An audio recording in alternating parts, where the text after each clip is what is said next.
ထားသလိုမျိုးမန်တင်ရတာရဲ့ချင်းစရာပဲ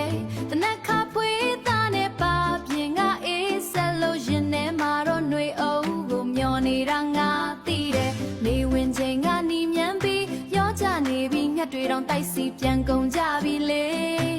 နေငါတော့တစ်ပင်ကြီးလို့ဟန်လုံးနေတော့အနံသင်းနဲ့စံပယ်ပန်းတွေတောင်ညိုတော့မယ်နေရဲ့အာမန်တွေကဘာကိုကွယ်မလဲဟိုဘက်အိမ်က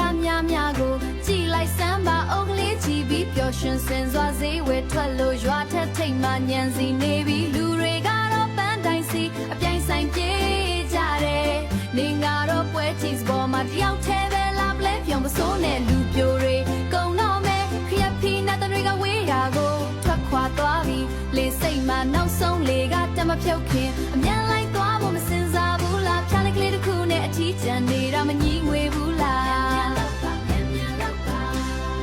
ငါရဲ့ကွမ်းသွေးလိုပဲအချိန်တွေကရဲရဲနီလို့ဆောင်းလေကတိုက်တော့မယ်ငါအယိုးတွေလဲနာလာပြီ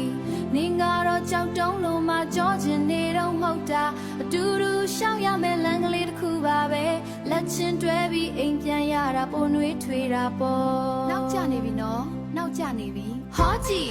ကောင်းငင်ကခရမ်းရောင်တန်းလာ